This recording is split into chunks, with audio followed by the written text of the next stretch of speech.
Ce matin-là, j'ai épinglé ma broche en argent sur le col de ma robe bleue. Ma mère me l'avait offerte le jour de mon propre diplôme, il y a plus de 50 ans. Pour les jours importants, m'avait-elle dit. Et ce jour-là en était un. C'était la remise des diplômes de mon fils, Édouard, mon fils unique, mon miracle, celui pour qui j'avais tout sacrifié. Je me suis levée tôt, j'ai repassé ma robe avec soin, j'ai choisi des chaussures sobres, élégantes. Je voulais être digne. Je voulais qu'il soit fier. Quand je suis arrivée devant l'université, le soleil frappait les grandes colonnes de pierre. Des familles riaient, prenaient des photos. Des mères embrassèrent leurs enfants. Des pères serrèrent des mains. J'ai cherché Édouard du regard. Il était là, près de l'entrée, en costume sombre. À côté de lui, Christelle, sa belle-mère, la mère de sa femme, Pauline. Tailleur crème, maquillage parfait, sourire éclatant. Mon cœur s'est serré. Édouard m'a vu. Il a détourné les yeux. Je me suis approchée, la gorge nouée. Édouard, mon chéri, il s'est tourné vers moi. Son visage était froid, presque méprisant. Maman, tu me fais honte. 5 mots, 5 coups de couteau. Je suis restée figée. Le bruit autour de moi s'est étouffé. J'ai senti mes jambes trembler. Christelle a posé une main possessive sur l'épaule d'Édouard. Elle m'a regardée avec une petite moue de pitié feinte. « Victoire !» a-t-elle dit doucement. « Peut-être que tu devrais t'asseoir au fond, pour éviter les malaises. » Édouard a hoché la tête. « C'est mieux comme ça, maman. Pauline et Christelle vont entrer avec moi. Toi, tu nous rejoins à l'intérieur. » Ils sont partis tous les trois. Mon fils au milieu, sa femme Pauline et sa belle-mère Christelle de chaque côté. Moi, je suis restée seule sur le parvis. La broche en argent brillait sous le soleil. J'y ai posé mes doigts. J'ai respiré lentement. Et je suis entrée, seule, le cœur glacé. Je ne savais pas encore que quelques heures plus tard, tout allait basculer. Parfois, on fait confiance à ceux qui ne la méritent pas. Et vous, avez-vous déjà été déçu par quelqu'un que vous aimiez ? Racontez-moi votre histoire dans les commentaires. J'aimerais vous lire. Je m'appelle Victoire de Beaumont. J'ai 70 ans. Et voici l'histoire que j'ai gardée pour moi bien trop longtemps. Je me souviens du jour où Édouard est né. C'était un matin de novembre, sous une pluie fine qui lavait les rues de Paris. J'avais 28 ans. Mon mari, Philippe, tenait ma main dans la salle d'accouchage. Quand j'ai entendu le premier cri de mon fils, j'ai su que ma vie venait de prendre un sens nouveau. Édouard, un prénom noble, un prénom qui portait l'histoire de ma famille. Philippe l'a pris dans ses bras et m'a regardé avec des larmes dans les yeux. « Victoire !» a-t-il murmuré. « Tu viens de me donner le plus beau cadeau du monde. » Nous habitions alors un appartement au 6e étage, boulevard Raspail. 3 pièces lumineuses avec vue sur les toits. Chaque matin, je préparais le biberon d'Édouard près de la fenêtre. Je regardais les pigeons se poser sur la gouttière. Je fredonnais des berceuses que ma mère me chantait autrefois. Philippe travaillait dans une banque. Il partait tôt, rentrait tard. Mais le dimanche, il était à nous. Nous allions au Luxembourg. Édouard dans sa poussette. Philippe achetait des crêpes au sucre. Nous nous asseyions près du bassin. Les enfants faisaient voguer leur bateau miniature. Édouard riait en montrant l'eau du doigt. « Un jour, lui disais-je, tu seras grand et fort. Tu feras de grandes choses. » Philippe posait sa main sur la mienne. « Il aura tout ce que nous n'avons pas eu, Victoire. Tout. » Et nous avons tenu cette promesse. Quand Édouard a eu 6 ans, nous l'avons inscrit dans une école privée réputée. Les frais étaient élevés. Philippe a pris un second emploi le soir. Moi, j'ai commencé à donner des cours de français à domicile. J'avais fait mes études à la Sorbonne. J'avais un diplôme en lettres classiques. Mais après la naissance d'Édouard, j'avais choisi de rester à la maison. Philippe insistait. « Un enfant a besoin de sa mère, disait-il. Le reste peut attendre. » Alors j'ai attendu. J'attendais qu'Édouard rentre de l'école pour l'aider avec ses devoirs. J'attendais qu'il me raconte sa journée. J'attendais qu'il me sourie et me dise « Maman, tu es la meilleure. » Et il le disait. Tous les soirs, après le dîner, Édouard venait s'asseoir à côté de moi sur le canapé. Je lui lisais des histoires. Le Petit Prince, les 3 mousquetaires, les Misérables. Il posait sa tête sur mon épaule. « Maman, quand je serai grand, je t'achèterai une maison avec un jardin. » Je riais doucement. « Ce n'est pas nécessaire, mon chéri. Tant que tu es heureux, je le suis aussi. » Philippe nous regardait depuis son fauteuil, un verre de cognac à la main. « Tu l'élèves trop bien, Victoire. Il va devenir trop sensible. » Mais moi, je ne voulais pas qu'il devienne dur. Je voulais qu'il reste tendre, qu'il sache aimer, qu'il respecte les femmes, qu'il comprenne la valeur du sacrifice. Les années ont passé. Édouard a grandi. Il est devenu un adolescent brillant. Major de sa classe, admis en classe préparatoire, puis à Sciences Po. Philippe était fier. Moi aussi. Mais quelque chose avait changé. Édouard me parlait moins. Il rentrait tard. Il fermait la porte de sa chambre. Il répondait par monosyllabes. « C'est normal », disait Philippe. « Il devient un homme. Un homme. Je ne voulais pas qu'il devienne un homme trop vite. Je voulais encore qu'il soit mon petit garçon. Celui qui me disait « Maman, tu es la meilleure ». Mais il ne le disait plus. Un soir, j'ai frappé à la porte de sa chambre. Il était assis à son bureau, penché sur ses livres. « Édouard, mon chéri, tu veux que je te prépare un thé ?» Il n'a pas levé les yeux. « Non merci, maman.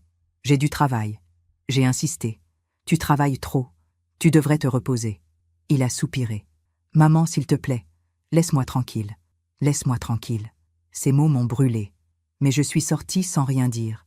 Je suis retournée dans le salon. Philippe lisait son journal. « Il faut le laisser respirer, Victoire. Tu es trop présente. Trop présente. » J'ai baissé les yeux. J'ai touché ma broche en argent. Elle était épinglée sur mon gilet. Je la portais souvent ces dernières années. Elle me rassurait. Peut-être que Philippe avait raison. Peut-être que j'étouffais Édouard. Alors j'ai reculé. Je lui ai laissé de l'espace. Je ne frappais plus à sa porte. Je ne proposais plus de thé. Je ne posais plus de questions. Et peu à peu, il est devenu un étranger. Puis, un jour, il a rencontré Pauline. C'était lors d'un dîner organisé par des amis communs. Pauline venait d'une famille aisée. Son père était notaire. Sa mère, Christelle, était décoratrice d'intérieur. Édouard est rentré ce soir-là, les yeux brillants. « Maman, j'ai rencontré quelqu'un. » Mon cœur s'est serré. Mais j'ai souri. « C'est merveilleux, mon chéri. Comment s'appelle-t-elle ?»« Pauline. Elle est extraordinaire. Extraordinaire. » Il ne m'avait jamais décrite ainsi. Quelques semaines plus tard, il nous l'a présentée. Philippe et moi l'avons reçue à dîner. Pauline était belle, élégante, polie, mais froide. Elle parlait peu. Elle regardait notre appartement avec un petit sourire en coin. Elle a à peine touché à mon bœuf bourguignon. « C'est rustique », a-t-elle dit. Christelle est venue nous rendre visite quelques mois plus tard. Elle portait un tailleur Chanel, des lunettes de soleil sur la tête, un parfum lourd qui a envahi tout l'appartement. Elle a regardé nos meubles, nos rideaux, nos cadres. « Vous avez beaucoup de souvenirs », a-t-elle dit avec un sourire pincé. J'ai servi le thé. J'ai sorti mes meilleurs biscuits. Christelle a bu une gorgée et a reposé la tasse. « Édouard nous a beaucoup parlé de vous, Victoire. Il nous a dit que vous aviez fait beaucoup de sacrifices pour lui. » J'ai hoché la tête. « C'est ce qu'on fait quand on aime, n'est-ce pas ?» Elle a souri. « Bien sûr. Mais maintenant, il a Pauline. Et nous. Il a une nouvelle famille. Une nouvelle famille. » Ces mots sont restés suspendus dans l'air. Philippe n'a rien dit. Il fixait son thé. Édouard non plus n'a rien dit. Il regardait Christelle avec admiration. Et moi, j'ai compris. J'ai compris que quelque chose était en train de se briser. Mais je ne savais pas encore à quel point. Pendant que je raconte tout cela, je me demande d'où vous m'écoutez. Écrivez le nom de votre ville en commentaire. Le mariage a été célébré 6 mois plus tard. Une cérémonie somptueuse dans un château de la vallée de Chevreuse. 200 invités, des roses blanches partout. Un orchestre de jazz. Un traiteur étoilé. Christelle avait tout organisé. « Laissez-moi faire », avait-elle dit à Édouard. « Vous n'avez pas l'habitude de ces choses-là. Vous, pas ta mère, pas Victoire. Vous, comme si j'étais une étrangère. Philippe et moi avons offert ce que nous pouvions. 10 000 €, toutes nos économies. L'argent que nous avions mis de côté pour nos vieux jours. Christelle a accepté le chèque avec un sourire poli. C'est gentil, vraiment. Nous ajouterons cela au budget fleurs. Fleurs. 10 000 € pour des fleurs qui faneront en 3 jours. Le jour du mariage, je portais une robe rose poudrée. Simple, élégante. Ma broche en argent épinglée sur le cœur. Philippe avait loué un costume. Nous sommes arrivés tôt. J'avais préparé un petit mot pour Édouard. Une lettre que je voulais lui remettre avant la cérémonie. Quelques lignes pour lui dire combien j'étais fière, combien je l'aimais. Je l'ai cherché partout. Il était dans une suite au premier étage du château, entouré de ses témoins. Pauline était dans une autre aile, avec ses demoiselles d'honneur. J'ai frappé doucement à la porte. « Édouard ?» « C'est maman. » Un silence. Puis la porte s'est entr'ouverte. Un des témoins est apparu. « Il est occupé, madame. »« Je sais. Je voulais juste lui donner quelque chose. Une lettre. » Le témoin a pris l'enveloppe. « Je la lui donnerai. » Et il a refermé la porte. Je suis restée dans le couloir, les mains vides. Philippe m'a retrouvée quelques minutes plus tard. « Victoire, viens. On va s'asseoir. » La cérémonie a commencé. J'étais assise au 3e rang, pas au premier. Le premier rang était réservé aux parents de Pauline. Christelle portait un tailleur ivoire. Son mari, un costume 3 pièces. Il souriait, radieux. Moi, j'étais au 3e rang, derrière les oncles et tantes de Pauline. Philippe serrait ma main. « Ce n'est pas grave, murmurait-il. L'important, c'est qu'il soit heureux. » Mais moi, je sentais quelque chose se déchirer en moi. Quand Édouard est entré, il était magnifique, grand, élégant, le regard brillant. Il a marché jusqu'à l'autel. Il ne m'a pas regardé. Pas une seule fois. Pauline est apparue au bras de son père. Une robe de dentelle blanche. Un voile long comme une traîne de princesse. Tout le monde s'est levé. Les violons ont joué. Les invités ont applaudi. Et moi, j'ai pleuré. En silence, derrière mes lunettes de soleil. Pendant le cocktail, j'ai essayé de m'approcher d'Édouard. Il était entouré d'amis, de collègues. Tout le monde voulait le féliciter. « Édouard, mon chéri. » Il s'est retourné. « Ah, maman, tu vas bien ?»« Oui, mon chéri. » Je voulais te dire... Christelle est apparue à côté de lui, un verre de champagne à la main. « Édouard, mon cher, le photographe vous attend. Il faut faire les photos de famille. »« J'arrive. » Il m'a souri rapidement. « On se voit tout à l'heure, maman. » Et il est parti. Les photos de famille ont été prises sur la grande terrasse du château. Le photographe organisait les groupes. « La famille de la mariée, s'il vous plaît. » Christelle, son mari, Pauline, les frères et sœurs de Pauline, les grands-parents. Clic, clic, clic. Parfait. Maintenant, la famille du marié. J'ai avancé. Philippe aussi. Mais Christelle nous a devancés. Elle a posé sa main sur l'épaule d'Édouard. « Oh, Jean-Marc, a-t-elle dit au photographe, faites d'abord une photo avec nous tous ensemble. » Les 2 familles réunies. Et elle s'est placée juste à côté d'Édouard. De l'autre côté, Pauline. Puis ses parents. Philippe et moi avons été poussés sur le côté, presque hors cadre. Clic. Magnifique. Puis le photographe a appelé d'autres groupes, les témoins, les amis de Sciences Po, les collègues de travail. Mais il n'a jamais dit « le marié avec sa mère ». Et Édouard ne l'a pas demandé. Philippe a vu mon visage. « Victoire, viens, allons boire quelque chose. » Nous nous sommes éloignés. Je tenais mon sac contre moi. À l'intérieur, la lettre que j'avais écrite pour Édouard. Celle qu'il n'avait jamais lue. Le dîner a été somptueux. 8 plats. Des vins choisis avec soin. Des discours élégants. Le père de Pauline a parlé en premier. Il a raconté l'enfance de sa fille, ses succès scolaires, ses qualités. Puis il s'est tourné vers Édouard. « Mon cher Édouard, tu es un homme brillant. Nous sommes fiers de t'accueillir dans notre famille. » Applaudissements. Christelle a pris le micro ensuite. Elle a parlé avec émotion. « Édouard, depuis le jour où Pauline t'a ramené à la maison, j'ai su que tu étais quelqu'un de spécial. Tu es devenu comme un fils pour moi. Comme un fils. » J'ai senti mes doigts se crisper sur ma serviette. Puis ce fut au tour du témoin d'Édouard. Puis d'autres amis. Personne ne m'a tendu le micro. Personne ne m'a demandé si je voulais dire quelques mots. Philippe a posé sa main sur la mienne. « Laisse, Victoire. Ce n'est pas le moment. » Mais quand, alors? Quand serait le moment? À la fin du repas, Édouard et Pauline ont ouvert le bal. Une valse. Ils tournaient, sous les lumières, souriants, amoureux. Puis Édouard a invité Christelle. Elle a ri, ravie. Elle a posé sa main sur son épaule. Ils ont dansé ensemble.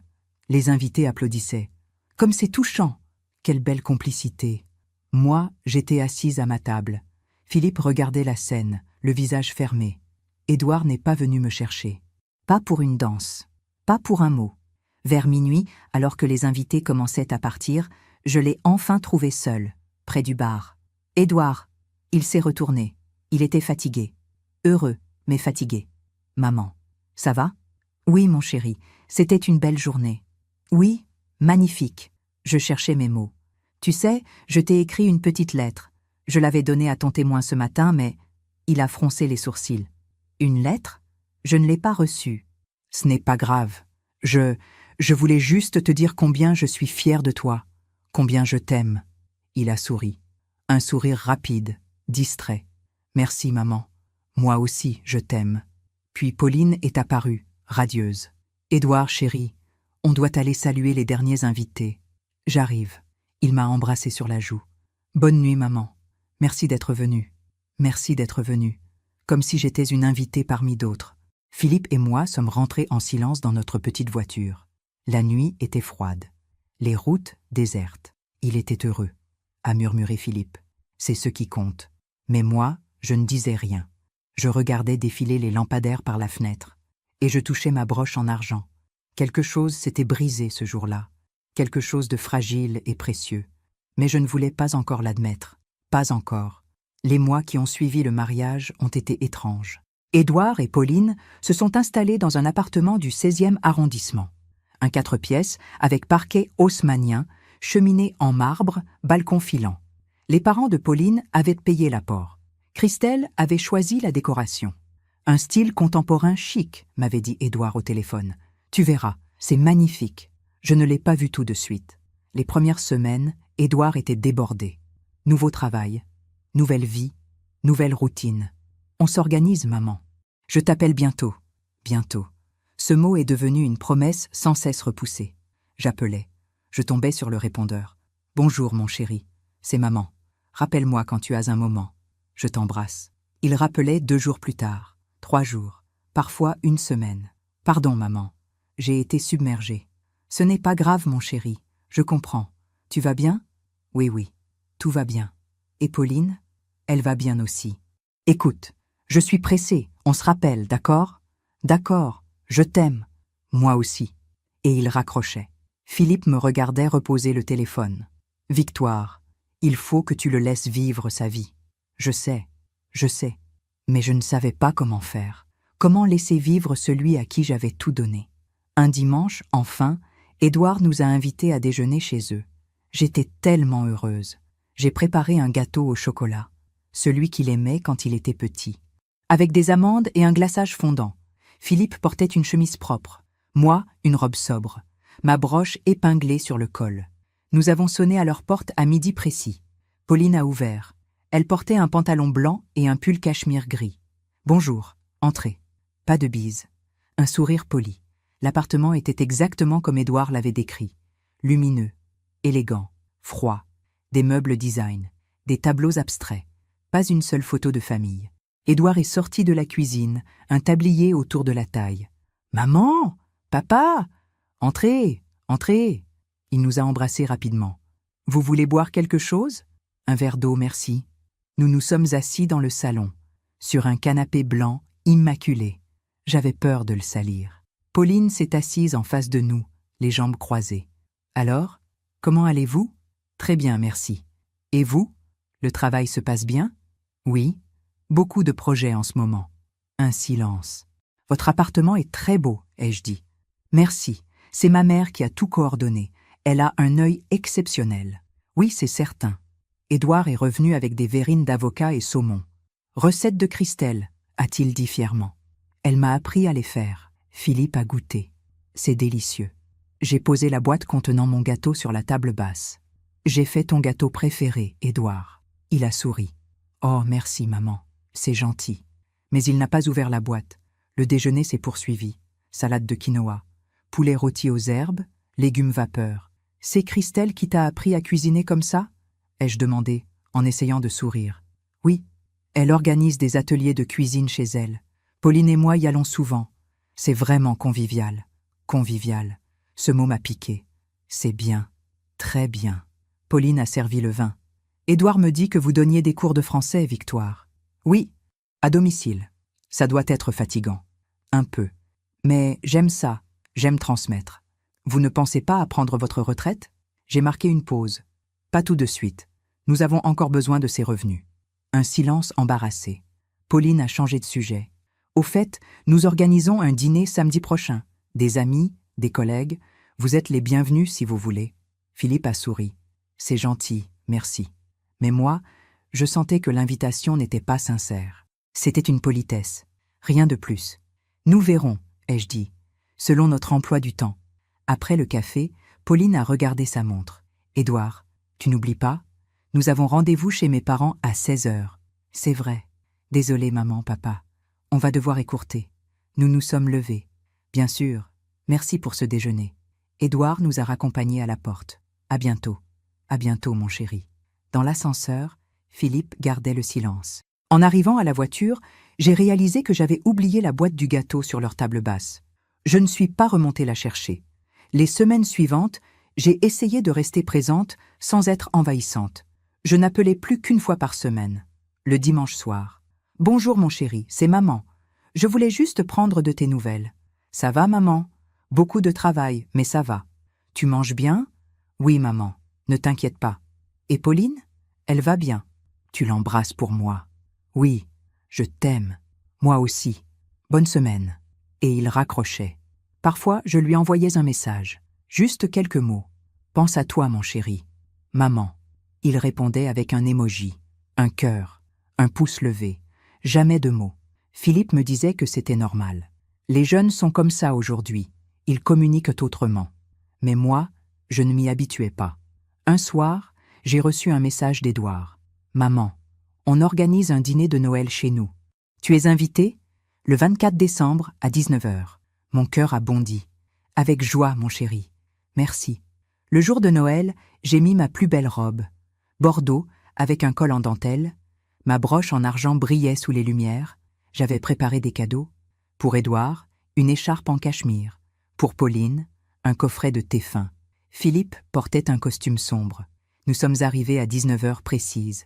Quand Pauline a ouvert la porte, nous avons entendu des voix, des rires. « Entrez. » Les autres sont déjà là. Les autres. Nous sommes entrés dans le salon. Christelle était assise sur le canapé, un verre de champagne à la main. Son mari à côté d'elle. Les parents d'Édouard du côté de Philippe. Non, je me suis trompée. C'était juste nous, Philippe et moi, les parents d'Édouard. Mais il y avait aussi les frères et sœurs de Pauline. Des amis. Une dizaine de personnes. Christelle nous a vus. « Ah, Victoire, Philippe, joyeux Noël !» Elle s'est levée pour nous embrasser. Un parfum lourd, trop fort. « Joyeux Noël, Christelle !» Édouard est sorti de la cuisine. « Maman, papa, vous êtes là? Posez vos manteaux, installez-vous. » Nous nous sommes assis, sur les chaises près de la fenêtre, les places les moins confortables. Le champagne coulait. Les conversations allaient bon train. Christelle racontait une anecdote. Tout le monde riait. Et alors, j'ai dit au décorateur, « Si vous ne trouvez pas ce tissu, ce n'est même pas la peine de revenir. » Rire.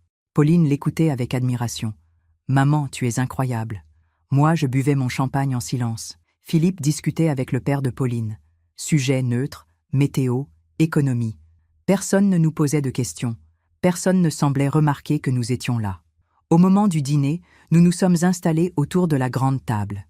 Christelle était assise à côté d'Édouard.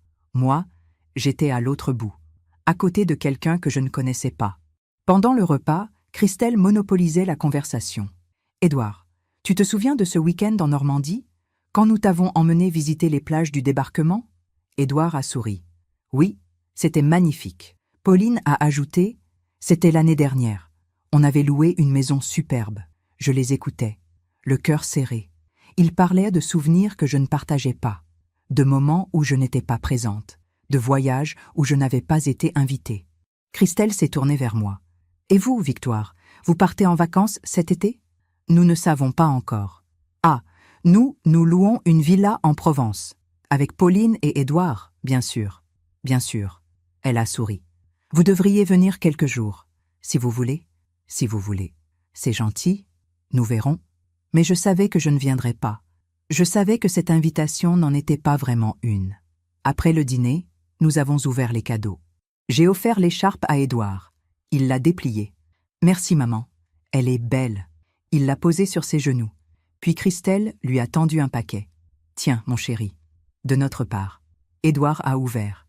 C'était une montre de luxe, cadran bleu, bracelet en cuir. « Oh, c'est magnifique. Merci, merci beaucoup. » Il s'est levé.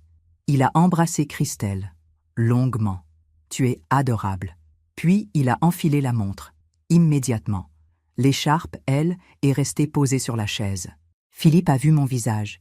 Il a posé sa main sur la mienne. Nous sommes partis vers minuit, discrètement. « Joyeux Noël, mon chéri. Joyeux Noël, maman. Dans la voiture, je n'ai pas pleuré. Je me suis contentée de toucher ma broche en argent et de regarder la nuit noire défiler derrière la vitre. Philippe conduisait en silence, puis il a murmuré « Ce n'est rien, Victoire. Il t'aime. Il est juste influencé. Influencé. » Oui, c'était le mot. Mais moi, je commençais à comprendre. Je commençais à comprendre que ma place était en train de disparaître. Lentement, sûrement. Et je ne faisais rien pour l'empêcher. Je me soumettais, je me taisais, je souriais. Parce que c'était plus simple. Parce que je ne voulais pas de conflit. Parce que j'espérais encore que tout redeviendrait comme avant. Mais au fond de moi, je savais. Je savais que rien ne serait plus jamais comme avant. Pendant que je raconte tout cela, je me demande d'où vous m'écoutez.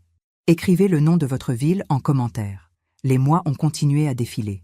Philippe a pris sa retraite. Moi, j'ai continué mes cours de français. 2 élèves par semaine, parfois 3. Cela nous permettait de payer les factures, de vivre modestement. Nous ne voyions Édouard qu'une fois par mois, parfois moins. Toujours chez eux, jamais chez nous. Notre appartement est trop petit, disais-je à Philippe. Ils ne sont pas à l'aise. Mais je savais que ce n'était pas la vraie raison. La vraie raison, c'est qu'ils avaient honte. Honte de notre appartement vieillot, de nos meubles démodés, de notre vie simple. Un dimanche après-midi, j'ai reçu un appel d'Édouard. « Maman, j'ai une bonne nouvelle. » Mon cœur a battu plus fort. « Quoi donc, mon chéri ?»« Pauline est enceinte. » J'ai fermé les yeux. Une vague d'émotion m'a submergée. « Oh, Édouard, c'est merveilleux. Je suis tellement heureuse. Merci, maman. » On voulait te l'annoncer en personne, mais je n'ai pas pu attendre. Quand le bébé doit-il naître ? En septembre. Septembre. 6 mois. Je suis si fière de toi, mon chéri. Merci. Bon, je te laisse. J'ai des appels à passer. On se voit bientôt. Il a raccroché. Je suis restée assise, le téléphone dans la main. Philippe est entré dans le salon. Qu'est-ce qu'il y a ? Pauline est enceinte. Il a souri. C'est une bonne nouvelle, non ? Oui. Oui, bien sûr. Mais quelque chose en moi restait suspendu. Quelque chose que je n'arrivais pas à nommer. Les semaines suivantes, j'ai essayé de me rapprocher. J'ai appelé Édouard. Mon chéri, j'aimerais offrir quelque chose pour le bébé. Des vêtements, peut-être ? Ou un berceau ? C'est gentil, maman. Mais Christelle s'occupe de tout. Elle a déjà commandé la chambre complète. Christelle. Toujours Christelle. Ah, d'accord. Et la baby shower ? Vous en organisez une ? Oui. Christelle s'en charge aussi. Elle loue une salle. Ça va être magnifique.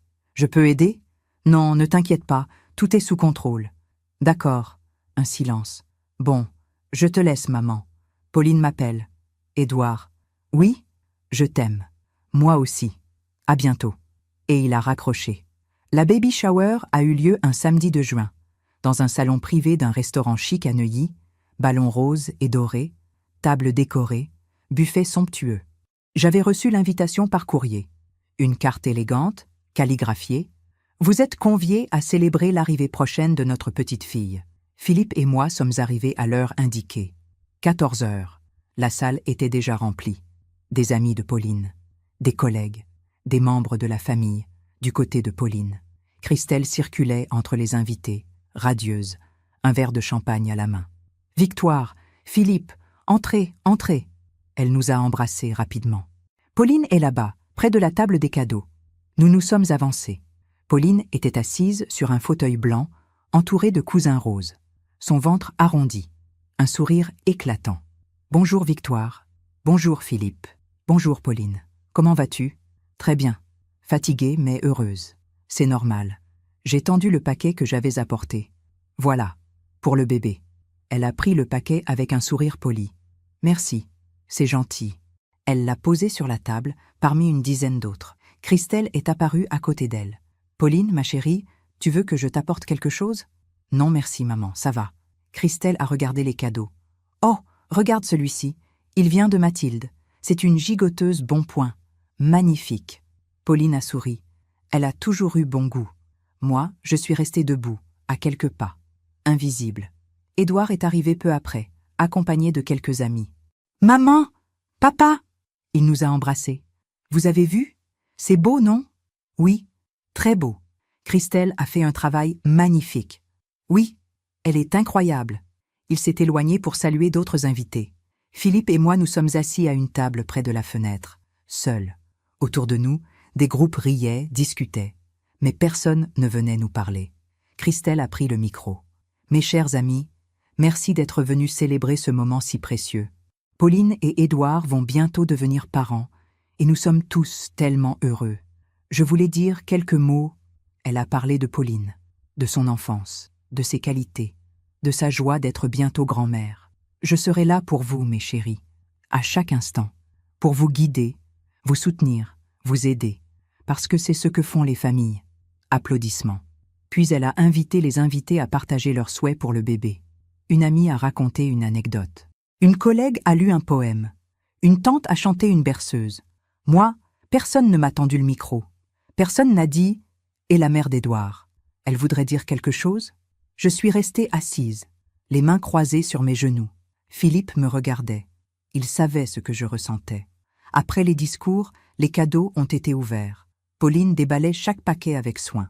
Christelle commentait. « Oh, regardez ce petit pyjama, adorable! Et ce doudou, trop mignon !» Puis Pauline a ouvert mon cadeau. C'était un ensemble que j'avais tricoté moi-même. Une brassière rose pâle, un bonnet assorti, des petits chaussons. J'avais passé des semaines à les faire, point après point, avec amour. Pauline a regardé l'ensemble. « Oh, c'est fait main !»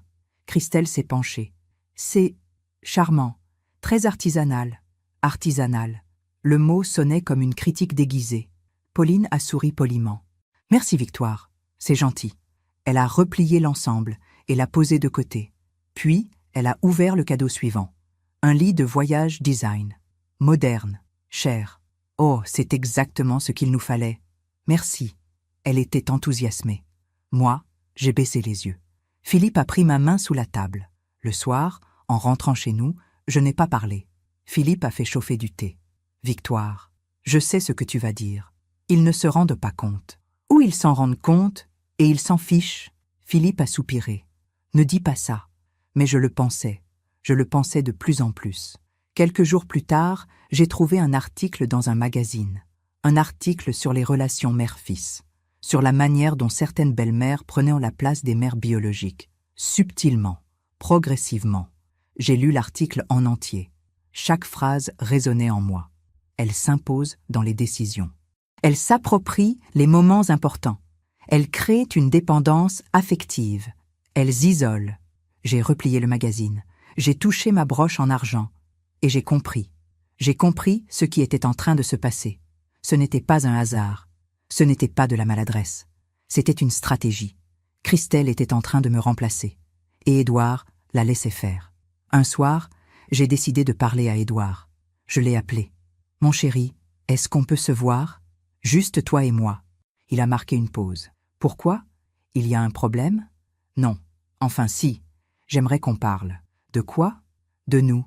De notre relation. » Un silence. « Maman, je suis très occupée en ce moment. » « Je sais, mais c'est important. » « Écoute, on se voit ce week-end chez nous. On parlera à ce moment-là. » « Non, Édouard. Pas chez toi. Pas avec Pauline et les autres. Juste toi et moi. » Il a soupiré. « D'accord. Demain. À midi. Au café près de chez toi. »« Merci, mon chéri. » Le lendemain, je suis arrivée en avance. J'ai choisi une table près de la fenêtre. J'ai commandé un thé. J'avais répété ce que j'allais dire. Plusieurs fois. Mais quand Édouard est arrivé, toutes mes phrases se sont envolées. Il était pressé. Il regardait son téléphone. « Bonjour, maman. »« Bonjour, mon chéri. Merci d'être venu. » Il a commandé un café. « Alors, qu'est-ce que tu voulais me dire ?» J'ai pris une inspiration. « Édouard, je sens que tu t'éloignes de moi. » Il a froncé les sourcils. « Comment ça? Tu ne m'appelles plus. On ne se voit presque plus. Et quand on se voit, j'ai l'impression d'être une étrangère. » Il a secoué la tête. « Maman, c'est ridicule. » « Non, ce n'est pas ridicule. C'est ce que je ressens. Tu dramatises. J'ai une vie, maintenant. Un travail, une femme, un bébé qui arrive. Je ne peux pas être tout le temps disponible. Je ne te demande pas d'être tout le temps disponible. Je te demande juste de ne pas m'oublier. » Il a soupiré. « Je ne t'oublie pas. Alors pourquoi Christelle est toujours présente? Pourquoi c'est elle qui organise tout? Pourquoi c'est elle qui choisit tout? » Il s'est raidi. « Parce qu'elle propose. Parce qu'elle a les moyens. Parce qu'elle est disponible. Et moi, je ne le suis pas? Maman, j'ai tricoté des vêtements pour ton bébé. J'ai passé des semaines à les faire. Et Pauline les a à peine regardés. Elle les a trouvés très beaux. Non, Édouard, elle ne les a pas trouvés beaux. Elle les a trouvés artisanaux. Il a baissé les yeux. Ce n'est pas ce qu'elle voulait dire. Si, c'est exactement ce qu'elle voulait dire. Un silence lourd. Puis Édouard a posé sa tasse. Écoute, maman, je suis désolé si tu te sens mise à l'écart. Ce n'est pas volontaire, mais tu dois comprendre que ma vie a changé. Je comprends. Mais pourquoi cela signifie-t-il que je doive disparaître? Il n'a pas répondu. Il a regardé sa montre, la montre que Christelle lui avait offerte. Je dois y aller.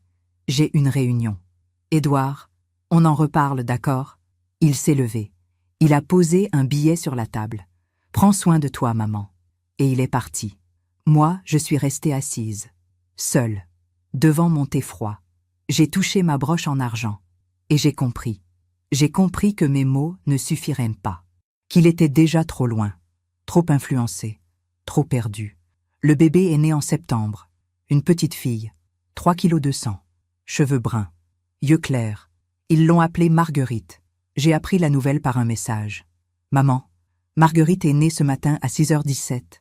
Tout s'est bien passé. Pauline et le bébé vont bien. Pas d'appel. Un message. J'ai pleuré. De joie. De tristesse. Je ne savais plus. Philippe m'a serré dans ses bras. Tu es grand-mère, Victoire. Grand-mère. Ce mot aurait dû me remplir de bonheur, mais il me serrait le cœur. Nous sommes allés à la maternité l'après-midi même. J'avais acheté des fleurs, des roses blanches. Nous avons frappé à la porte de la chambre. Entrez. Pauline était dans le lit, le bébé dans ses bras. Édouard assis à côté d'elle. Et Christelle. Bien sûr, Christelle. Debout près de la fenêtre, un bouquet énorme dans un vase. Elle portait un tailleur beige. Impeccable. « Ah, Victoire, Philippe, entrez !» Nous sommes entrés. J'ai regardé Pauline. « Comment vas-tu, ma chérie ? Fatiguée, mais heureuse ? C'est normal. » Puis j'ai regardé le bébé. Marguerite. Elle dormait, emmitouflée dans une couverture rose. Mon cœur s'est gonflé. Elle est magnifique. Édouard a souri. « N'est-ce pas ? Je peux la prendre ?» Pauline a hésité. Christelle s'est avancée. « Elle vient de s'endormir, Victoire. Peut-être vaut-il mieux attendre. »« Et je ferai attention. » Pauline m'a tendu le bébé. Lentement. J'ai pris Marguerite dans mes bras. Elle était si petite, si légère, si fragile. J'ai fermé les yeux. J'ai respiré son odeur. Cette odeur de lait et de douceur. J'ai murmuré « Bonjour, ma petite merveille. Je suis ta grand-mère. » Christelle a toussé. « Bon, je pense que ça suffit, non ? Il ne faut pas trop la manipuler. » Elle a tendu les bras. « Donne-la-moi, Victoire. Je vais la recoucher. » J'ai serré Marguerite un instant de plus. Puis je l'ai rendue. Christelle l'a prise avec assurance, comme si elle avait fait ça toute sa vie. « Voilà, ma petite chérie. Mamie Christelle est là. Mamie Christelle. » Ces mots m'ont transpercé. Édouard n'a rien dit. Pauline non plus. Philippe a posé sa main sur mon épaule. « On va vous laisser vous reposer. » Nous sommes partis peu après. Dans l'ascenseur, j'ai senti les larmes monter. Philippe, je sais. Elle s'est appelée Mamie Christelle. Je sais. Et personne n'a rien dit. Je sais, Victoire. Les semaines suivantes, j'ai essayé de voir Marguerite. J'appelais Édouard. Mon chéri, je peux passer ? Juste 1 heure, pour voir la petite. Aujourd'hui, ce n'est pas possible, maman. Pauline se repose. Demain, nous avons de la visite. Quelle visite ? Les parents de Pauline. Ah, et après-demain ? On verra. Je te rappelle. Mais il ne rappelait pas. Je revenais à la charge. Édouard, cela fait 2 semaines. J'aimerais vraiment voir Marguerite. Maman, sois patiente. Je suis patiente. Mais je suis aussi sa grand-mère. Un silence. Je vais en parler à Pauline. Finalement, il m'a proposé un créneau. Jeudi, entre 15h et 16h. 1 heure. Une seule heure pour voir ma petite fille. Je suis arrivée à 15h précise.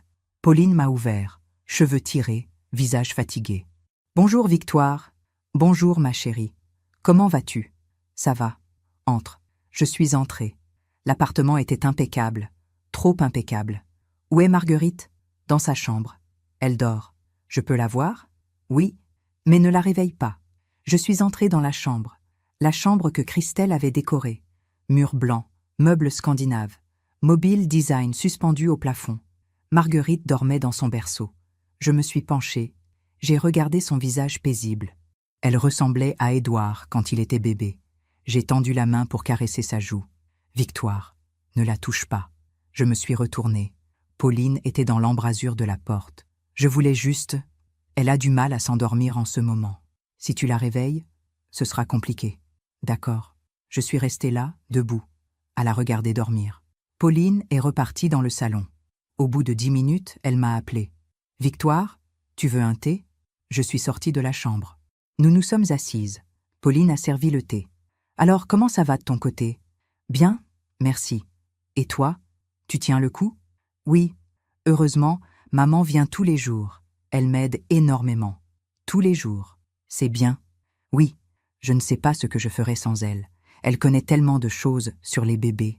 Tu sais, moi aussi j'ai élevé un enfant. Si tu as besoin de conseils... » Pauline a souri. Un sourire poli. C'est gentil.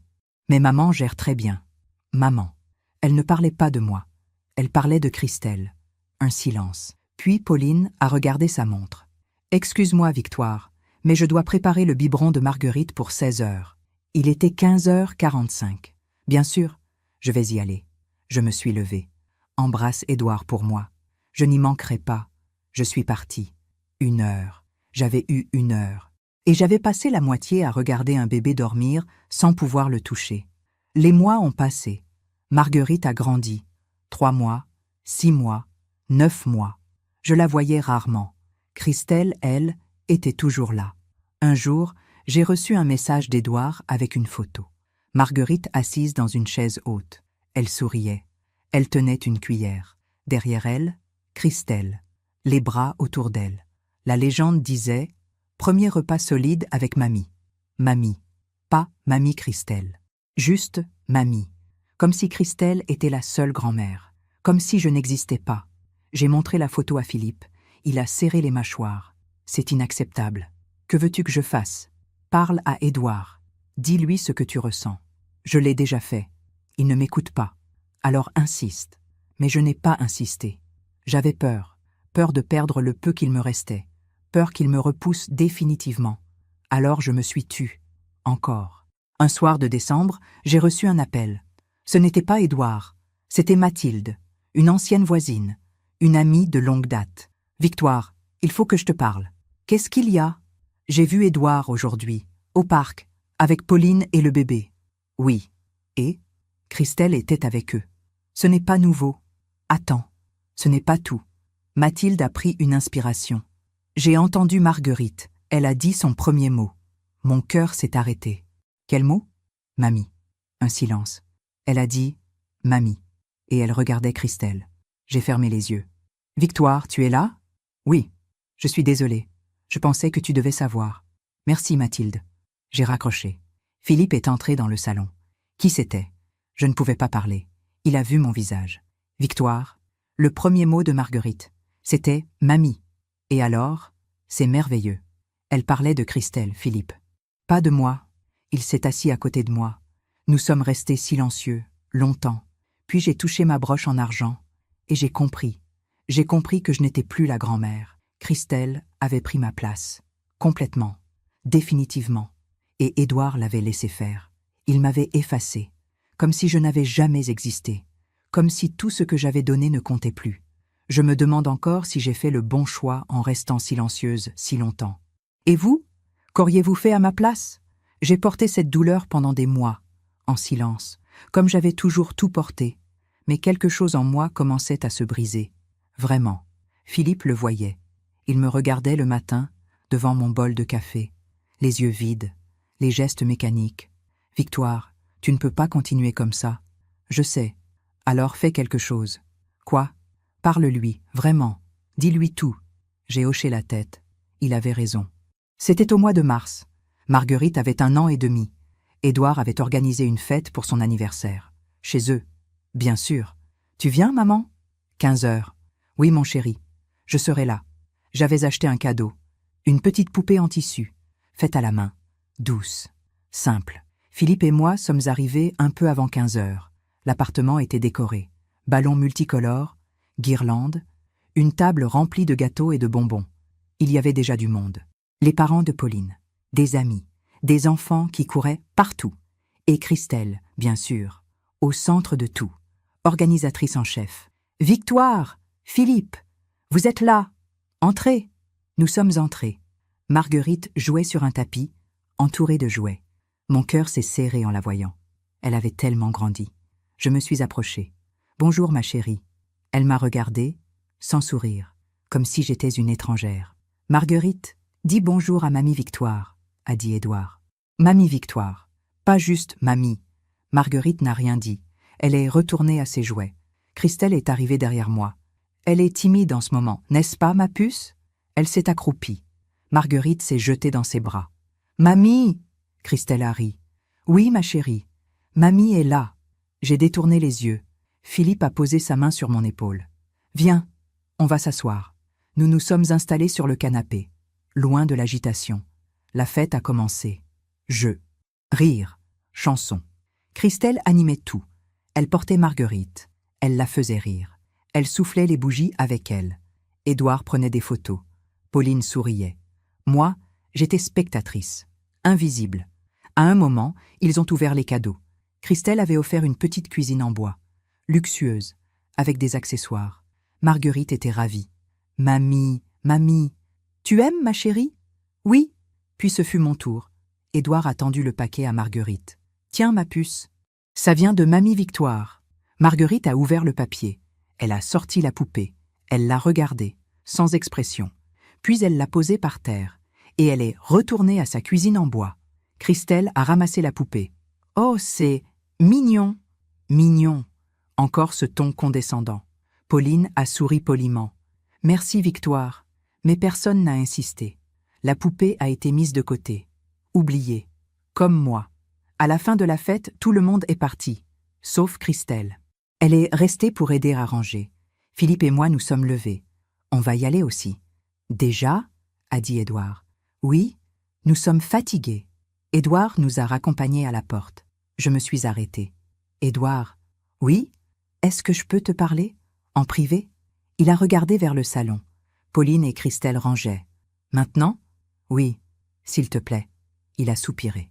D'accord, 2 minutes. Nous sommes sortis sur le palier. Philippe est resté à l'intérieur. J'ai pris une grande inspiration. Édouard, je ne peux plus continuer comme ça. Comment ça ? Je ne peux plus faire semblant que tout va bien. Il a croisé les bras. Maman, qu'est-ce que tu racontes ? Tu sais très bien de quoi je parle. Non, je ne sais pas. J'ai senti les larmes monter, mais je les ai retenues. Christelle a pris ma place. Il a secoué la tête. C'est ridicule. Non, ce n'est pas ridicule, c'est la vérité. Marguerite l'appelle Mamie. Elle ne me connaît même pas. Je suis une étrangère pour elle. Ce n'est pas vrai. Si, Édouard, tu l'as vue toi-même aujourd'hui. Elle ne m'a même pas regardée. Elle est petite. Elle ne comprend pas encore. Elle comprend très bien qui est Christelle. Parce que Christelle est toujours là. Christelle organise tout. Christelle décide de tout. Et moi, je n'ai droit qu'à 1 heure de visite de temps en temps.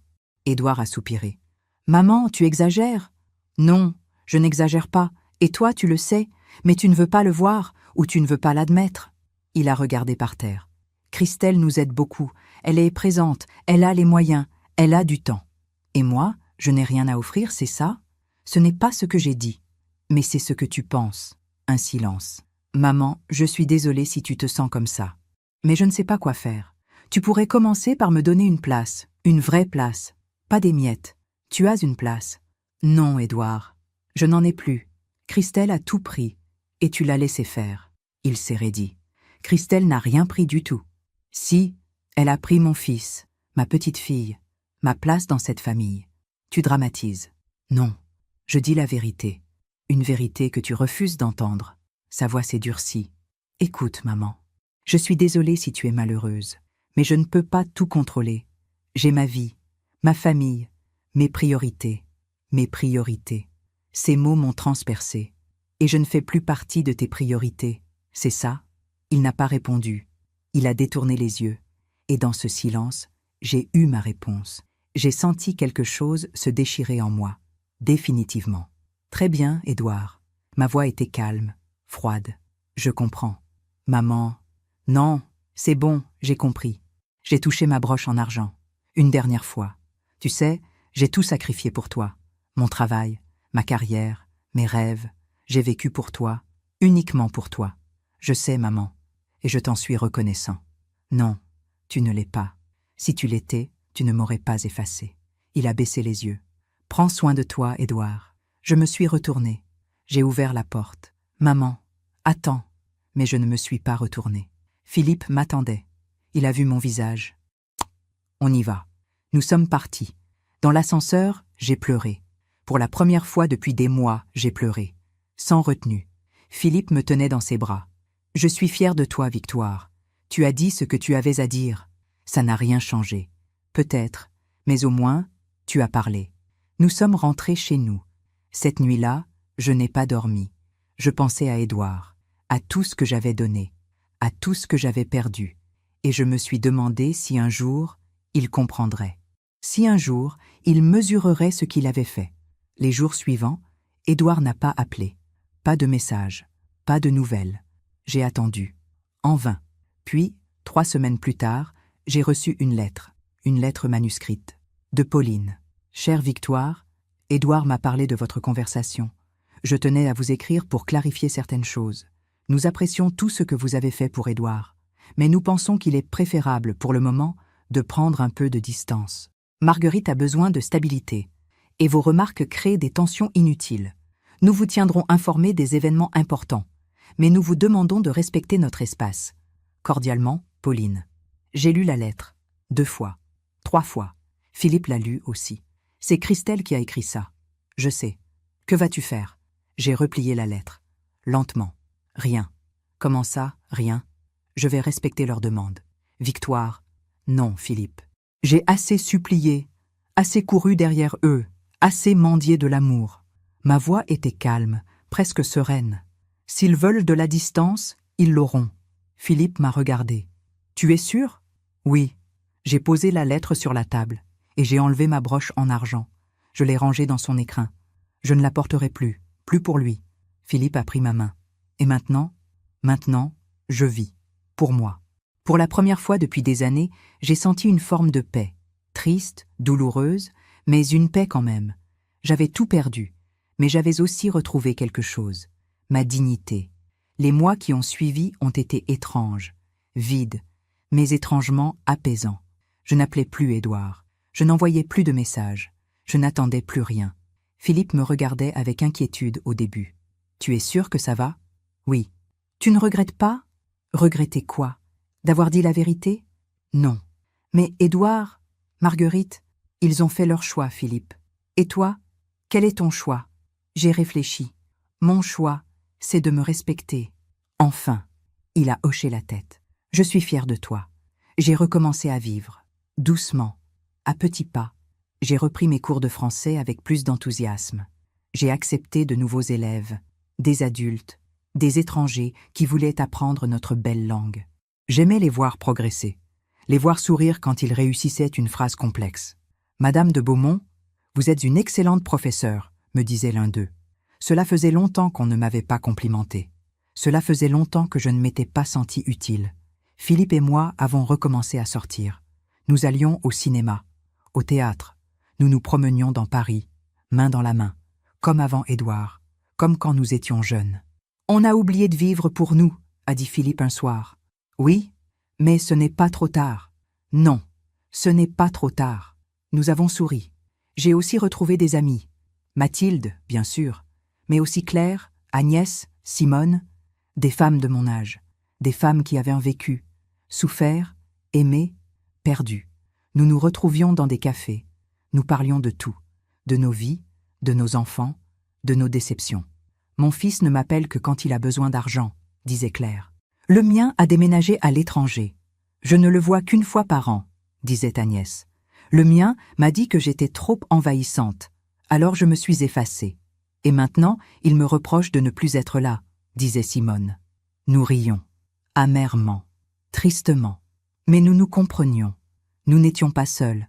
Un jour, Mathilde m'a dit « Victoire, tu devrais écrire ton histoire. » Mon histoire ? Oui, ce que tu as vécu avec Édouard, Christelle, tout. Pourquoi ? Parce que tu n'es pas la seule. Des milliers de mères vivent la même chose. Elles se sentent seules. Elles pensent que c'est leur faute. Ce n'est pas ma faute. Je sais. Mais elles ne le savent pas encore. J'ai réfléchi. Écrire, mettre des mots sur cette douleur. Peut-être que cela pourrait aider. Moi et d'autres. J'ai commencé le soir même. J'écrivais tous les soirs, quelques pages, quelques lignes. Je racontais mon histoire, sans filtre, sans honte. Philippe lisait parfois par-dessus mon épaule. C'est puissant, Victoire. Tu crois? Oui. Continue. Alors j'ai continué. Pendant ce temps, je n'avais aucune nouvelle d'Édouard. Pas un message, pas un appel, rien. Comme si j'avais cessé d'exister. Au début, cela me faisait mal. Puis, étrangement, je m'y suis habituée. J'ai compris que je ne pouvais pas forcer l'amour. Je ne pouvais pas forcer la reconnaissance. Je ne pouvais pas forcer quelqu'un à voir ma valeur. Tout ce que je pouvais faire, c'était vivre, dignement, en paix avec moi-même. 1 an a passé, puis 2. Philippe et moi avons continué notre vie, tranquillement. Nous avons voyagé, un peu, la Bretagne, la Loire, le Sud. Nous avons ri, nous avons pleuré, nous avons vieilli ensemble. Tu regrettes de ne pas voir Marguerite grandir? M'a demandé Philippe un soir. J'ai réfléchi. Oui, bien sûr. Mais je ne regrette pas d'avoir choisi ma dignité. Il a souri. Moi non plus. Puis, un matin de printemps, j'ai reçu un appel. Un numéro inconnu. Allô? Madame de Beaumont? Oui. Je suis le secrétaire du recteur de l'université Paris-Sorbonne. Nous souhaiterions vous inviter à une cérémonie. Une cérémonie? Oui. Nous décernons un prix d'honneur aux anciens diplômés qui ont contribué de manière significative à la transmission de la culture française. Votre nom a été proposé par plusieurs de vos anciens élèves. Mon cœur s'est arrêté. Moi? Oui, madame. Vous avez formé des dizaines d'étudiants au fil des années. Certains sont devenus professeurs, traducteurs, écrivains. Ils ont tous témoigné de votre dévouement et de votre excellence. Je ne savais pas quoi dire. La cérémonie aura lieu le 15 juin, dans le grand amphithéâtre. Nous espérons que vous pourrez venir. Oui, je viendrai. Parfait. Nous vous envoyons l'invitation officielle par courrier. Merci. Merci beaucoup. J'ai raccroché. Philippe me regardait. Qu'est-ce qu'il y a? Je vais recevoir un prix. À la Sorbonne. Il s'est levé. Il m'a prise dans ses bras. Victoire, je suis tellement fière de toi. J'ai pleuré. Des larmes de joie, de reconnaissance. Après tant d'années à donner sans recevoir, quelqu'un reconnaissait enfin ma valeur. L'invitation est arrivée quelques jours plus tard. Une belle carte, élégante. Nous avons l'honneur de vous inviter à la cérémonie de remise des prix d'honneur. Il y avait 2 places. J'ai appelé Philippe. Tu m'accompagnes? Évidemment. Puis, j'ai hésité. Devais-je prévenir Édouard? C'était une occasion importante. Peut-être serait-il fier. Peut-être cela ouvrirait-il une porte. J'ai attendu quelques jours. Puis, finalement, je lui ai envoyé un message. Court, simple. Bonjour Édouard. J'espère que tu vas bien. Je voulais te prévenir que je serai honoré par la Sorbonne le 15 juin prochain. Si tu souhaites venir, tu es le bienvenu. Maman. J'ai appuyé sur « Envoyer » et j'ai attendu. 2 jours, 3 jours, pas de réponse. Philippe a vu mon visage. Il ne répond pas? Non. Tant pis Victoire, tu n'as pas besoin de lui pour être fier de toi. Je sais, mais une partie de moi espérait encore. Espérait qu'il viendrait, qu'il verrait enfin qui j'étais. Le 15 juin est arrivé. J'ai mis une robe simple, bleu marine, élégante. Philippe portait son costume. Tu es magnifique, Victoire. Merci. Nous sommes partis tôt, pour ne pas être en retard. Dans le métro, j'ai regardé mon téléphone. Toujours rien d'Édouard. J'ai éteint le téléphone. Tu as raison, Philippe. Je n'ai pas besoin de lui. Il a pris ma main. Quand nous sommes arrivés à la Sorbonne, j'ai eu le souffle coupé. Le grand amphithéâtre, les colonnes, la beauté du lieu. Des dizaines de personnes étaient là. Diplômés, professeurs, familles. On m'a accueilli chaleureusement. Madame de Beaumont, nous sommes honorés de vous recevoir. On m'a conduite à un siège réservé. Au premier rang, Philippe s'est assis à côté de moi. Tu te rends compte, Victoire? Premier rang. J'ai souri. Oui, premier rang. Pas troisième, comme au mariage d'Édouard. Premier. La cérémonie a commencé. Le recteur a pris la parole. Il a parlé de l'importance de la transmission, de la culture, de la langue française. Puis il a appelé les lauréats. Un par un. Applaudissements. Sourires. émotion. Puis il a dit « Et maintenant, nous avons l'honneur de remettre le prix d'honneur de l'enseignement à une femme qui a consacré sa vie à transmettre la beauté de notre langue. Madame Victoire de Beaumont. » J'ai entendu mon nom résonner dans l'amphithéâtre. Philippe m'a serré la main. « Vas-y. » Je me suis levée. J'ai marché jusqu'à l'estrade. Les applaudissements m'entouraient. Le recteur m'a tendu le diplôme. « Félicitations, madame. Votre travail a touché des vies. Vous êtes une lumière. » J'ai pris le diplôme. J'ai regardé la salle.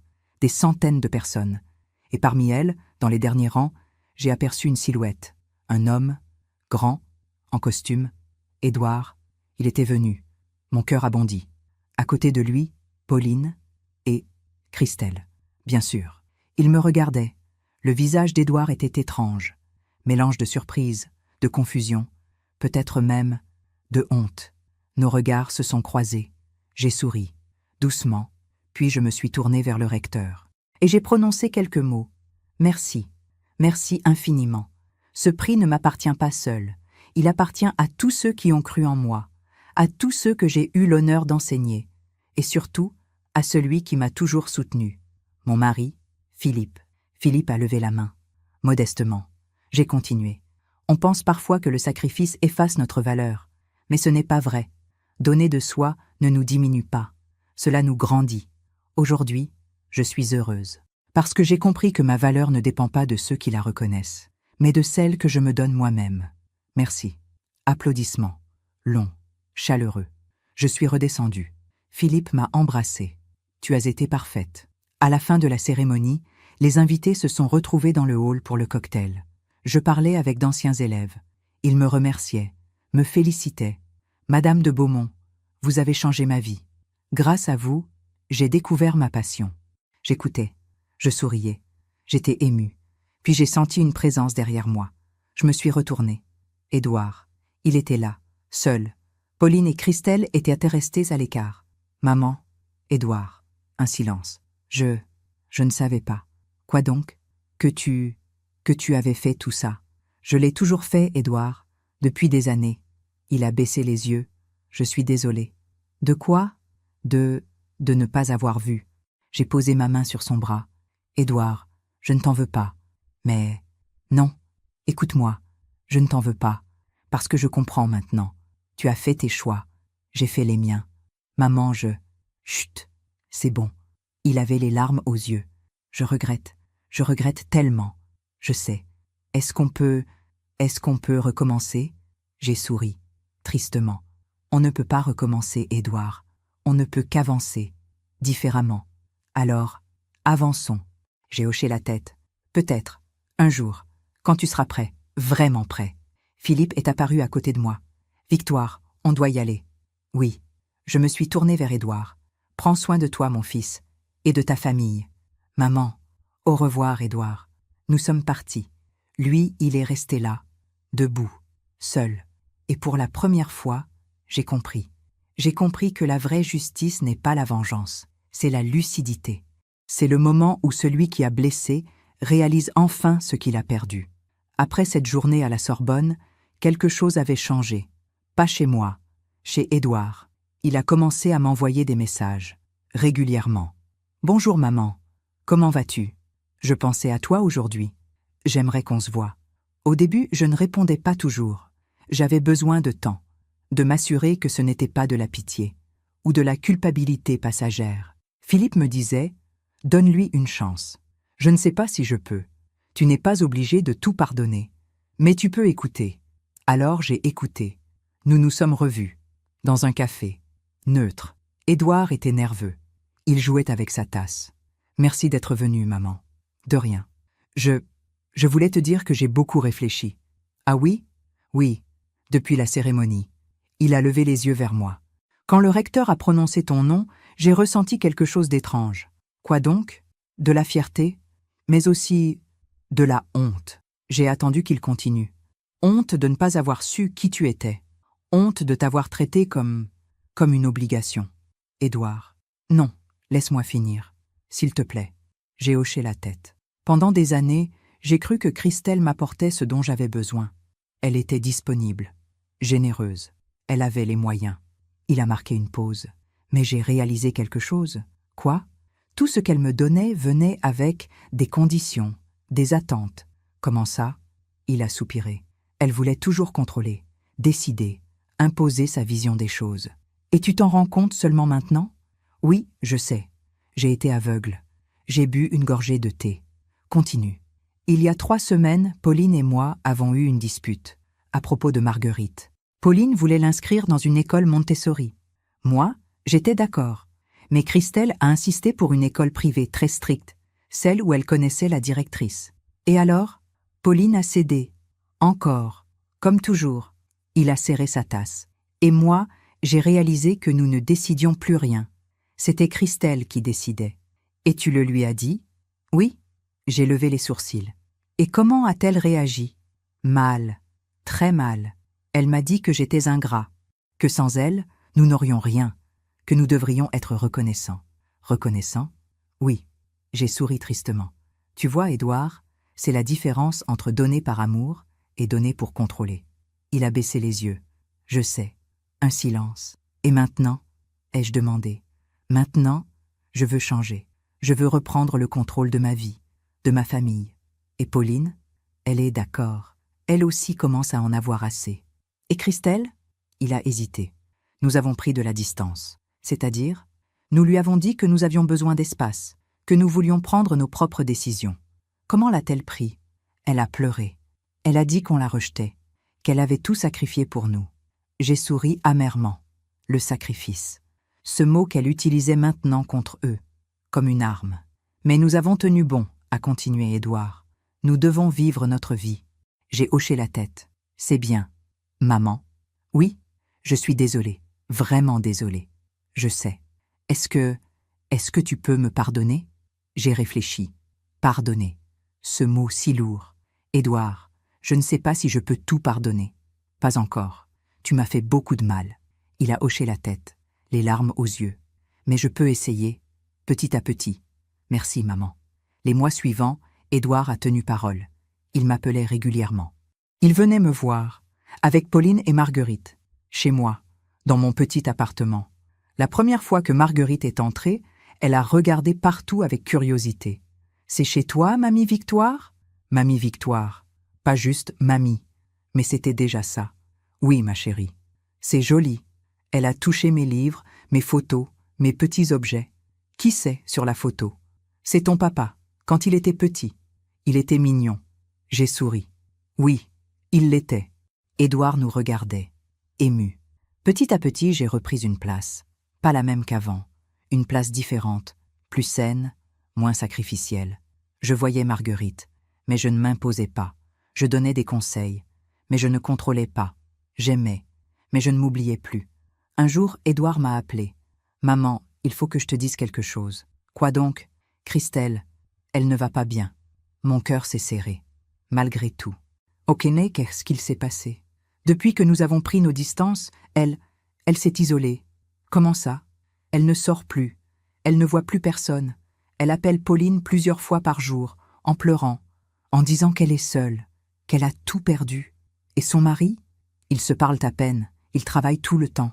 Elle dit qu'elle n'a plus rien. J'ai fermé les yeux. Je n'ai pas ressenti de joie. Je n'ai pas ressenti de victoire. Juste une tristesse étrange. Édouard. Oui? Ne la laisse pas seule. Comment ça? Elle a fait des erreurs, comme nous tous. Mais elle ne mérite pas d'être abandonnée. Mais, après tout ce qu'elle a fait, je sais. Mais la cruauté ne répare rien, Édouard. Il a soupiré. Tu es trop bonne, maman. Non, je suis juste lucide. Quelques semaines plus tard, j'ai croisé Christelle, par hasard, dans un supermarché. Elle poussait son caddie, seule. Elle avait vieilli, maigri. Ses cheveux étaient ternes, son maquillage moins parfait. Nos regards se sont croisés. Elle s'est figée. J'ai hésité. Puis je me suis avancée. « Bonjour, Christelle. »« Victoire. » Sa voix était faible. « Comment allez-vous ?»« Je vais bien. » Mais elle n'allait pas bien. Cela se voyait. « Christelle. »« Je suis désolée, Victoire. » J'ai été surprise. « Désolée ?»« Oui, pour tout. » Elle avait les larmes aux yeux. Je ne me rendais pas compte. Je pensais que je les aidais, que j'étais indispensable. Et maintenant, je comprends. J'ai voulu prendre ta place. Et j'ai tout perdu. J'ai posé ma main sur son bras. Vous n'avez pas tout perdu, Christelle. Vous avez encore Pauline, votre mari. Il ne me parle presque plus. Alors changez. Montrez-leur que vous pouvez être présente sans étouffer, que vous pouvez donner sans contrôler. Elle m'a regardée. Tu ne me détestes pas? Non. Après tout ce que je t'ai fait, je ne vais pas te mentir. Tu m'as fait beaucoup de mal. Mais je ne te déteste pas. Pourquoi? Parce que la haine ne guérit rien. Elle a pleuré. Tu es meilleure que moi, Victoire. Non, je suis juste fatiguée de souffrir. Je suis rentrée chez moi ce jour-là avec un sentiment étrange. Philippe m'attendait. Tu as vu Christelle? Oui. Et? Elle souffre. Tu ne te réjouis pas? Non. Pourquoi? Parce que la justice, ce n'est pas voir quelqu'un souffrir. C'est voir quelqu'un comprendre. Philippe m'a serré dans ses bras. Tu es incroyable, Victoire. Non, je suis juste en paix. Les mois ont passé. Christelle a changé, progressivement. Elle s'est fait plus discrète, plus humble. Elle a commencé à écouter, à lâcher prise. Édouard me racontait. Elle demande notre avis maintenant. Elle ne décide plus à notre place. C'est bien? Oui, mais elle est triste, seule. Elle apprend. Apprend quoi? Que l'amour ne se force pas, qu'on ne peut pas acheter une place dans le cœur des autres. Il a hoché la tête. Comme toi. Oui, comme moi. Un soir, j'ai reçu une lettre de Christelle. Chère Victoire, je ne sais pas si vous lirez cette lettre, mais je devais l'écrire. Je vous présente mes excuses. Sincèrement, j'ai cru pouvoir remplacer une mère. Mais on ne remplace pas une mère. On peut aimer, soutenir, aider, mais on ne remplace pas. Vous êtes la mère d'Édouard et la grand-mère de Marguerite, et je n'aurais jamais dû essayer de prendre votre place. Je paie aujourd'hui pour mes erreurs. Je suis seule, isolée, et je comprends enfin ce que vous avez ressenti. Ce vide, cette douleur, cette impression d'être invisible. Je ne vous demande pas de me pardonner. Je vous demande juste de savoir que je regrette. Avec tout mon respect, Christelle, j'ai lu la lettre. Plusieurs fois. Philippe l'a lu aussi. Qu'est-ce que tu vas faire? Rien. Rien? Elle a écrit ce qu'elle devait écrire. J'ai lu ce que je devais lire. C'est suffisant. Tu ne vas pas lui répondre? Peut-être, un jour, mais pas maintenant. J'ai plié la lettre. La vie lui a déjà répondu. 2 ans plus tard, tout avait trouvé son équilibre. Édouard et moi avions une relation sereine, respectueuse. Marguerite m'appelait « Mamie Victoire », avec tendresse. Christelle était toujours présente, mais différente, plus en retrait. Nous nous croisions parfois. Lors des anniversaires, des fêtes, nous nous saluions poliment, sans rancœur, sans chaleur excessive non plus. Juste la paix. Un jour, Marguerite m'a demandé « Mamie Victoire, pourquoi tu ne venais pas avant ?» J'ai souri tristement. Parce que parfois, ma chérie, les grandes personnes font des erreurs. Qui a fait une erreur? Tout le monde, moi aussi. Et maintenant? Maintenant, on essaie de faire mieux. Elle a hoché la tête. C'est bien. Oui, c'était bien. Philippe et moi avons continué notre vie. Nos voyages, nos sorties, nos amis. J'ai continué mes cours, mon écriture. J'ai publié un petit livre, mon histoire, celle de tant de mères. Il a touché des milliers de femmes. Elles m'écrivaient, me remerciaient. Vous m'avez sauvée. Grâce à vous, j'ai compris que je n'étais pas folle. Votre histoire m'a donné du courage. Et moi, je leur répondais. Vous valez plus que ce qu'on vous fait croire. Votre dignité ne dépend pas de la reconnaissance des autres. Aimez, mais ne vous oubliez jamais. Un soir, assise sur mon balcon, j'ai regardé le coucher de soleil. Philippe lisait à côté de moi. « Tu es heureuse, Victoire ?» « Oui. »« Vraiment ? Vraiment. Malgré tout ? Grâce à tout. » Il a souri. « Tu es une femme extraordinaire. » « Non. Je suis juste une femme qui a appris. » « Appris quoi ? Que la vie finit toujours par rendre ce qu'on lui donne. » « Comment ça ? Ceux qui prennent finissent par perdre. Ceux qui donnent avec amour finissent par recevoir. Peut-être pas de ceux qu'ils attendaient, mais ils reçoivent. Philippe a pris ma main. « Et toi, qu'as-tu reçu ? » « La paix, la dignité et la certitude que je n'ai pas vécu pour rien. » Il m'a embrassée, et nous sommes restés là, en silence, sous le ciel qui rougissait, 2 vieux amoureux qui avaient traversé la tempête, et qui avaient appris que le vrai bonheur ne vient pas de ceux qui nous aiment, mais de la manière dont nous nous aimons nous-mêmes. Aujourd'hui, j'ai 70 ans, une vie derrière moi, une autre devant encore. Je suis assise dans mon salon. Le même appartement. Boulevard Raspail. Philippe est parti faire des courses. Il reviendra avec du pain frais et des fruits. Comme toujours. Je regarde la broche en argent posée sur la table basse. Celle que ma mère m'avait offerte il y a tant d'années. Je ne la porte plus tous les jours, mais je la garde, précieusement, parce qu'elle me rappelle d'où je viens et qui je suis. Marguerite vient me voir régulièrement maintenant. Elle a 7 ans. Elle est curieuse, vive, intelligente. Hier, elle m'a demandé « Mamie Victoire, tu étais comment quand tu étais jeune ?» J'étais différente. Différente comment? J'étais plus inquiète, plus fragile. Et maintenant? Maintenant, je suis plus forte. Pourquoi? J'ai souri. Parce que j'ai appris. Appris quoi? Que je n'ai pas besoin de plaire à tout le monde pour avoir de la valeur. Elle a réfléchi. Moi, j'ai besoin de plaire à qui? À toi-même, ma chérie. Toujours à toi-même d'abord. Elle a hoché la tête, gravement. D'accord. Et elle est repartie jouer. Mais je sais que ces mots resteront, quelque part, comme une graine. Édouard est venu déjeuner dimanche dernier. Seul, sans Pauline, sans Marguerite, juste lui et moi. Nous avons parlé. Longtemps. De sa vie, de son travail, de ses doutes. Tu sais, maman, parfois je me demande si je suis un bon père. Pourquoi tu te demandes ça? Parce que j'ai peur de faire les mêmes erreurs. Quelles erreurs? De ne pas voir, de ne pas écouter. Alors écoute, vraiment. C'est tout. C'est si simple? Oui, et si difficile à la fois. Il a souri tristement. Je regrette tellement, maman. Je sais, tu me l'as déjà dit. Mais je veux que tu saches que je ne t'oublierai plus jamais. Édouard. Non, laisse-moi finir. Je veux que tu saches que tu es importante, que tu l'as toujours été. Même quand je ne te le montrais pas. J'ai posé ma main sur la sienne. Merci, mon chéri. Nous sommes restés silencieux, complices, et j'ai compris que nous avions traversé la tempête, que nous étions différents, mais ensemble. Christelle, je la croise encore, lors des grandes occasions, les anniversaires, Noël, Pâques. Nous sommes devenus cordiales, pas amis, jamais. Mais nous avons trouvé un équilibre. Elle ne cherche plus à tout contrôler. Elle laisse de l'espace. Et moi, je ne cherche plus à prouver ma place. Je l'occupe, naturellement. Un jour, alors que nous étions toutes les deux dans la cuisine, lors d'une fête chez Édouard, elle m'a dit « Victoire, oui, je voulais te dire merci. » Merci? Oui, pour ne pas m'avoir détruite. J'ai marqué une pause. Je n'avais pas besoin de te détruire, Christelle. La vie s'en est chargée. Elle a souri tristement. Tu as raison. Et maintenant? Maintenant, j'essaie d'être meilleure. C'est tout ce qu'on peut faire. Elle a hoché la tête. Et nous avons continué à préparer le repas, côte à côte, sans chaleur excessive, mais sans froideur non plus. Juste la paix. Philippe et moi avons fêté nos 50 ans de mariage l'année dernière. Une petite fête, simple, intime. Édouard, Pauline, Marguerite, quelques amis proches. Nous avons dansé, ri, pleuré.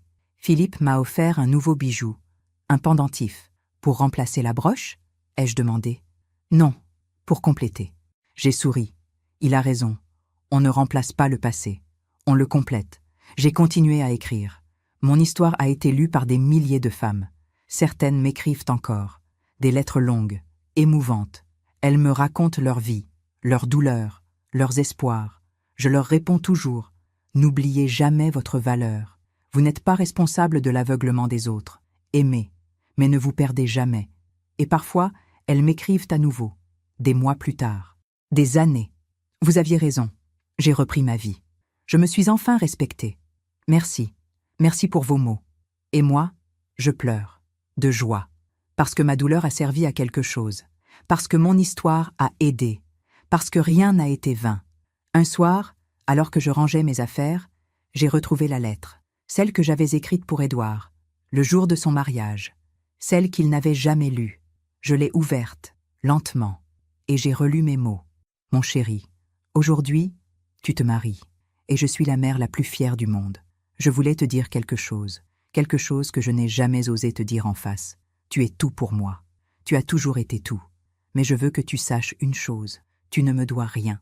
Ni reconnaissance, ni gratitude, ni présence. Parce que l'amour d'une mère n'est pas une dette, c'est un cadeau. Alors vis, mon chéri. Vis pour toi, pour ta femme, pour tes enfants. Et si un jour tu penses à moi, ce sera suffisant. Je t'aime, pour toujours. Maman. J'ai plié la lettre. Et j'ai souri. Cette lettre, finalement, était pour moi. Pour me rappeler que l'amour ne se mendie pas. Qu'il existe. Libre. Inconditionnel. Même dans le silence. Aujourd'hui, quand je regarde ma vie, je ne regrette rien. Ni les sacrifices, ni les douleurs, ni les larmes. Parce que tout cela m'a mené ici, à cette paix, à cette sérénité, à cette certitude que je suis exactement où je dois être. Ce soir, Philippe et moi irons marcher au Luxembourg, comme avant, comme toujours. Nous nous assiérons près du bassin, nous regarderons les enfants jouer, et je penserai à ce petit garçon en poussette, mon Édouard, celui que j'ai aimé de toutes mes forces, celui qui m'a brisé, puis sauvé, malgré lui, et je me dirai que la vie est étrange, qu'elle nous prend tout, pour mieux nous rendre l'essentiel. Si vous écoutez cette histoire, c'est que vous avez peut-être vécu quelque chose de similaire. Peut-être vous sentez-vous invisible, oublié, remplacé. Alors je veux vous dire une chose. Vous n'êtes pas seul, vous n'êtes pas folle, et vous n'êtes pas responsable de l'aveuglement des autres. Votre valeur existe, indépendamment de ceux qui la voient ou non. Ne la cherchez pas dans le regard des autres, cherchez-la en vous, parce que c'est là qu'elle a toujours été. Et si un jour, quelqu'un revient vers vous en disant « Pardon, écoutez », mais ne vous oubliez pas, ne recommencez pas à vous effacer. Restez debout, restez digne, restez vous-même, parce que c'est la seule manière de vivre en paix. Je m'appelle Victoire de Beaumont, j'ai 70 ans, et si mon histoire a touché votre cœur, alors tout cela aura eu un sens. Prenez soin de vous, et rappelez-vous, la vie finit toujours par rendre ce qu'on lui donne. Merci de m'avoir écouté jusqu'au bout. Si cette histoire a touché votre cœur, abonnez-vous et activez la cloche pour entendre d'autres femmes qui ont transformé la douleur en sagesse.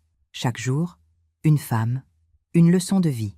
Partagez cette histoire avec quelqu'un que vous aimez.